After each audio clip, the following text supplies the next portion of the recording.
جنوب مغربی ترکیہ میں ایک ایمبولینس ہیلی کاپٹر کو پیش آنے والے حادثے میں 4 افراد ہلاک ہو گئے۔ وزارت صحت کی جانب سے جاری بیان کے مطابق اس ہیلی کاپٹر نے مقامی وقت کے مطابق صبح 10 بجے کے قریب 2 پائلٹوں، ایک ڈاکٹر اور ایک طبی ورکر کو لے کر موغلا ٹریننگ اینڈ ریسرچ ہاسپٹل سے ٹیک آف کیا تھا۔ ٹیک آف کے فوری بعد یہ ہیلی کاپٹر اسپتال کے اوپر منزل سے ٹکرا گیا اور قریب موجود احاطے میں گر کر تباہ ہو گیا۔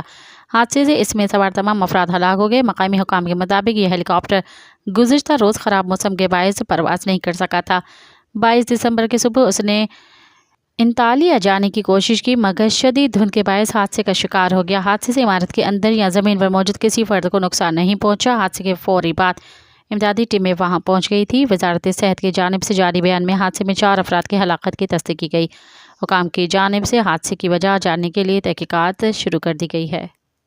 مزید خبرن